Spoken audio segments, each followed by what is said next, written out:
श्री स्वामी समर्थ. दंडवत आणि प्रणाम. मी रेखा जगदंबे. माझ्या यूट्यूब चॅनलमध्ये मी तुमचं अगदी मनापासून स्वागत करते आणि आजचा दिवस तुमचा शुभ जाओ अशी महाराजांच्या चरणी प्रार्थना करते आणि याच्या आपल्या नवीन विषयाला मी सुरुवात करते. मैत्रिणींनो, मार्गशीर्ष महिना सुरू झालेला आहे आणि मार्गशीर्ष महिन्यातला पहिला गुरुवार सुद्धा झालेला आहे. तर मार्गशीर्ष महिन्यातल्या पहिल्या गुरुवारी तुम्ही सगळ्या सेवा केलेल्याच असतील. सगळ्या सेवा म्हणजे काय, तर गुरुवारचं व्रत जे करतात तर त्यांनी ते व्रत केलेलंच असेल. तर कुणी दत्त जयंती निमित्त श्री गुरुचरित्र ग्रंथाच्या पारायणाला बसलेलं असेल, कुणी 21 दिवसाचे स्वामी चरित्र सारामृताची सेवा करत असेल, किंवा कोणी 11 गुरुवारचं व्रत करत असेल.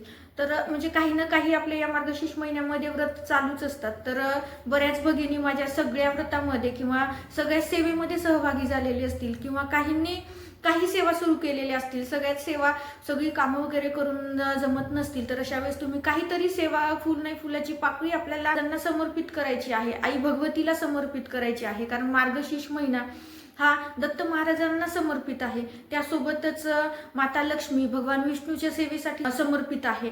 कारण आपण म्हणजे मार्गशीर्ष महिन्यातल्या गुरुवारला अनन्यसाधारण महत्व आहे. जेव्हा घरात आर्थिक अडचणी येतात किंवा सांसारिक प्रापंचिक जेव्हा समस्या असतात, तर अशा वेळेस आपण मार्गशीर्ष महिन्यामध्ये गुरुवारचं व्रत करत असतो. तर हे गुरुवारचं व्रत करताना बऱ्याच भगिनींनी पहिल्या गुरुवारी म्हणजे स्वस्तिक काढणं किंवा म्हणजे ज्या काही तुम्हाला सेवा जमतात त्या सेवा तुम्ही निश्चितच केलेल्या असतील, किंवा फक्त तुम्ही गुरुवारचं व्रत केलेलं असेल. तर या दुसऱ्या गुरुवारी म्हणजे आता येणारा दुसरा गुरुवार आहे, तर ह्या गुरुवारी आपल्याला एक महालक्ष्मीची सेवा करावायची आहे, की जी सेवा केल्यामुळं आपल्या आयुष्यात आपल्या सांसारिक प्रपंचिक काही समस्या असतील तर त्या समस्या दूर होतात. असं नाही की तुम्ही माता लक्ष्मीची सेवा केली म्हणजे तुम्हाला फक्त लक्ष्मी प्राप्तीसाठीच ती सेवा आहे, असं नाही.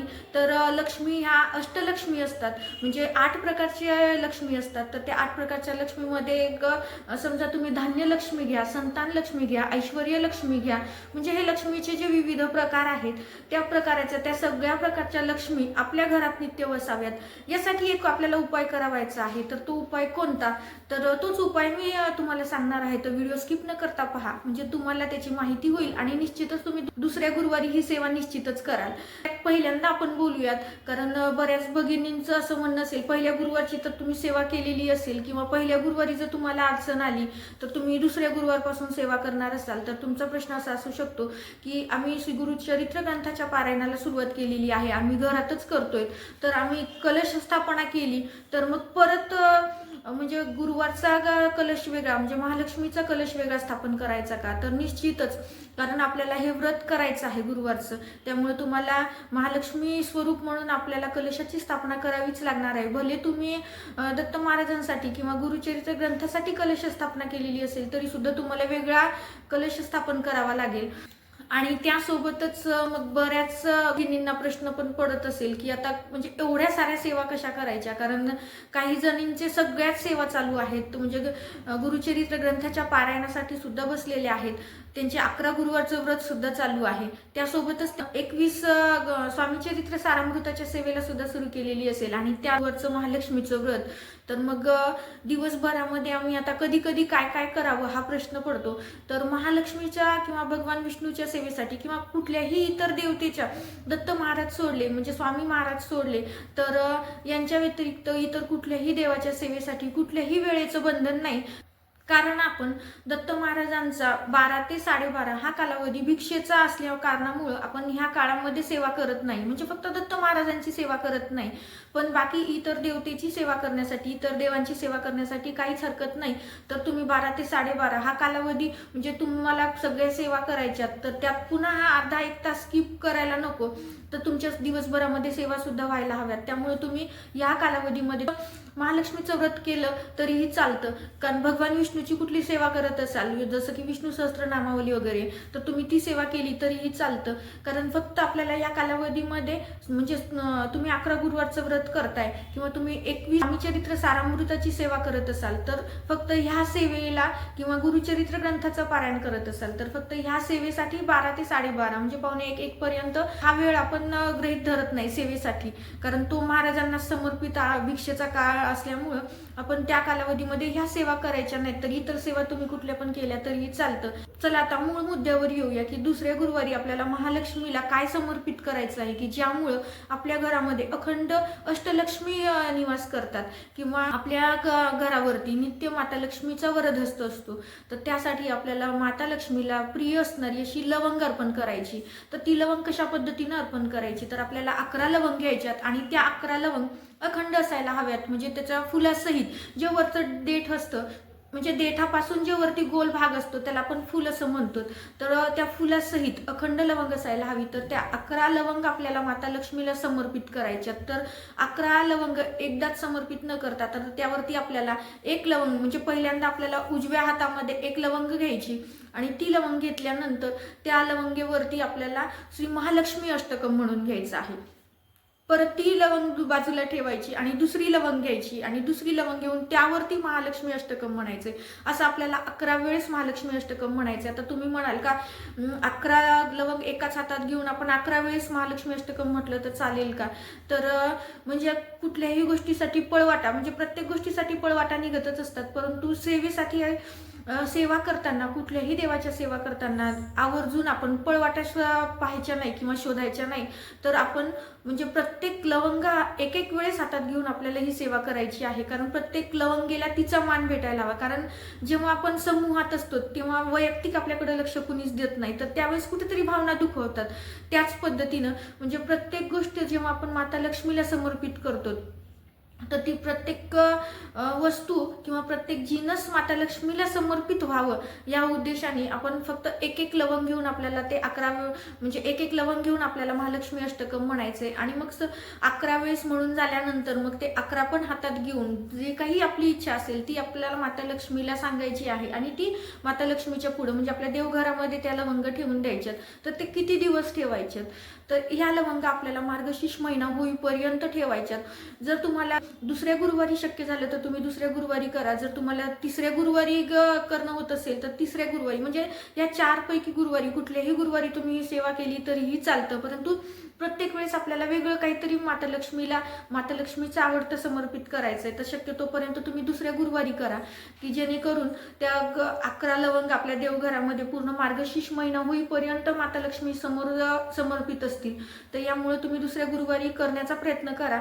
पण जर शक्यच झालं नाही तर अशा वेळेस तुम्ही तिसऱ्या किंवा चौथ्या गुरुवारी जरी ही सेवा केली तरीही चालतं.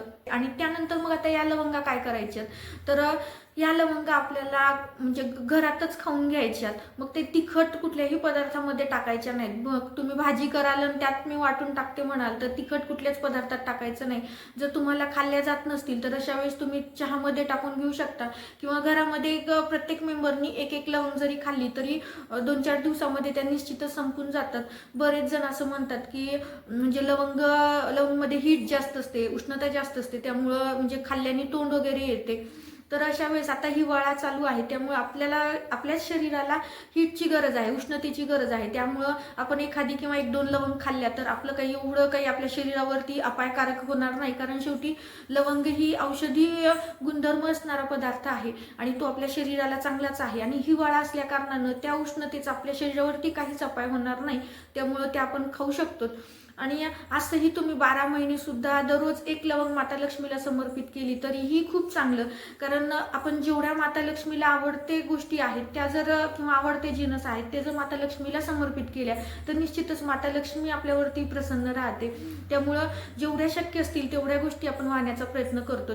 तर आवर्जून तुम्ही ही सेवा करा. त्यासोबतच म्हणजे तुम्हाला जर या सेवा शक्य नसतील किंवा हे सेवा करणं शक्य नसेल, म्हणजे 11 लवंग नसतील, तर अशा वेळेस तुमच्याकडे एक जरी लवंग असेल तर ती एकच लवंग घ्या. आणि म्हणजे जसं मी तुम्हाला सांगितलं की सेवेत पळवाटा पाहायच्या नाहीत, परंतु शेवटी आपल्याकडे असणं सुद्धा तेवढंच महत्वाचं असतं. कारण कर्ज काढून कुठल्या सेवा करण्यापेक्षा जे आहे त्यामध्ये तुम्ही म्हणजे भक्तिपूर्वक सेवा केल्या तरी त्या सुद्धा माता लक्ष्मीला प्रिय होतात. जर तुमच्याकडं 11 लवंग आता नसतील किंवा आता खरेदी करू शकत नसाल तर अशा वेळेस आपण जर तुमच्याकडे एक लवंग असेल तर ती एक लवंग घेऊन तुम्ही 11 वेळेस श्री महालक्ष्मी अष्टकम म्हणू शकता. कारण कसं सगळ्या गोष्टीची सोंग करता येतात परंतु पैशाचं सोंग करता येत नाही असं म्हणतात, तर अगदी खरं आहे. त्यामुळं म्हणजे कुठलं पण मनामध्ये दुजाभाव न आणता किंवा मनामध्ये काही वाईट विचार न आणता जर आपल्याकडे आता घरामध्ये 11 शक्य नाहीत, म्हणजे लवंगात घरामध्ये आहेत परंतु अखंड लवंग नाहीत, फुलासहित नसतील, तर ठीक आहे, एखादी जरी लवंग असेल तर तुम्ही त्या एका लवंगवरती सेवा करू शकता. तर निश्चितच त्याचे सुद्धा तुम्हाला चांगले फळ मिळतील. त्यामुळे फक्त सेवेवरती भर द्या आणि जेवढ्या आपण प्रामाणिकपणानं भक्तिपूर्वक सेवा करतो तेवढ्या त्या माता लक्ष्मीला, कुठल्याही देवतेला समर्पित होत असतात, की आनंदाने त्याचा स्वीकार करत असतात. शेवटी म्हणजे देव भावाचा भुकेला आहे. त्यामुळं आपला शुद्ध भाव ठेवून आपल्याला ह्या सेवा करावायच्या आहेत. आता माता लक्ष्मी प्राप्तीसाठी प्रत्येक जण म्हणजे प्रत्येकालाच माता लक्ष्मीचा वरदहस्त असावा असं वाटतंय. जेव्हा माता लक्ष्मी आपल्या घरात येईल तर तेव्हा माजून न जाता, म्हणजे लक्ष्मी आली ह्या गर्वामध्ये न राहता नेहमी झुकून राहायला शिका. म्हणजे माता लक्ष्मीच्या पुढे नेहमीच झुकायला हवं. कारण अशा बऱ्याच वेळेस होतं की खूप संपत्ती होती परंतु होत्याचं नव्हतं झालं आणि आज त्यांच्या घरामध्ये खायला सुद्धा काहीच नाही, अशी बऱ्याच जणांवरती संकट कोसळतात. मग त्यामुळेच मी तुम्हाला सांगते की जर माता लक्ष्मी प्रसन्न झाली, माता लक्ष्मीची जर आपल्या घरात आवक चांगली असेल तर त्या संपत्तीचा माज न करता, त्या संपत्तीचा गर्व न करता आपल्याला झुकून राहायचं आहे. कारण माता लक्ष्मी पुढे झुकून राहिल्यावरच माता लक्ष्मी आपल्या घरात येते. त्यामुळं शक्यतोपर्यंत जे आहे त्याचा गर्व न करता आपल्याला नम्र भावाने, नम्रतेने आपल्याला माता लक्ष्मीची सेवा करायची आहे की नित्य ती आपल्या घरात वसावी. कारण एकदा माता लक्ष्मी ही स्थिर नाही, चंचल आहे. त्यामुळं ती नित्य आपल्या घरात राहावी यासाठी आपल्याला नम्रतापूर्वक या सेवा करायच्यात. म्हणजे ह्या सेवेसोबतच आपल्याला मार्गशीर्ष महिना पूर्ण होईपर्यंत ओम ऐं श्रीं महालक्ष्मी नमः या मंत्राचं पठण करायचंय. जेवढं शक्य झालं तेवढं तुम्ही या मंत्राचा जप करा. कारण श्रीम हा माता लक्ष्मीचा बीजमंत्र आहे. फक्त तुम्ही ओम श्रीम जरी म्हटलं किंवा श्रीम जरी उच्चारलं तरी सुद्धा, या मंत्राचं जरी पठण केलं तरी सुद्धा माता लक्ष्मी तुमच्यावरती प्रसन्न राहील. कारण तो माता लक्ष्मीचा बीजमंत्र आहे.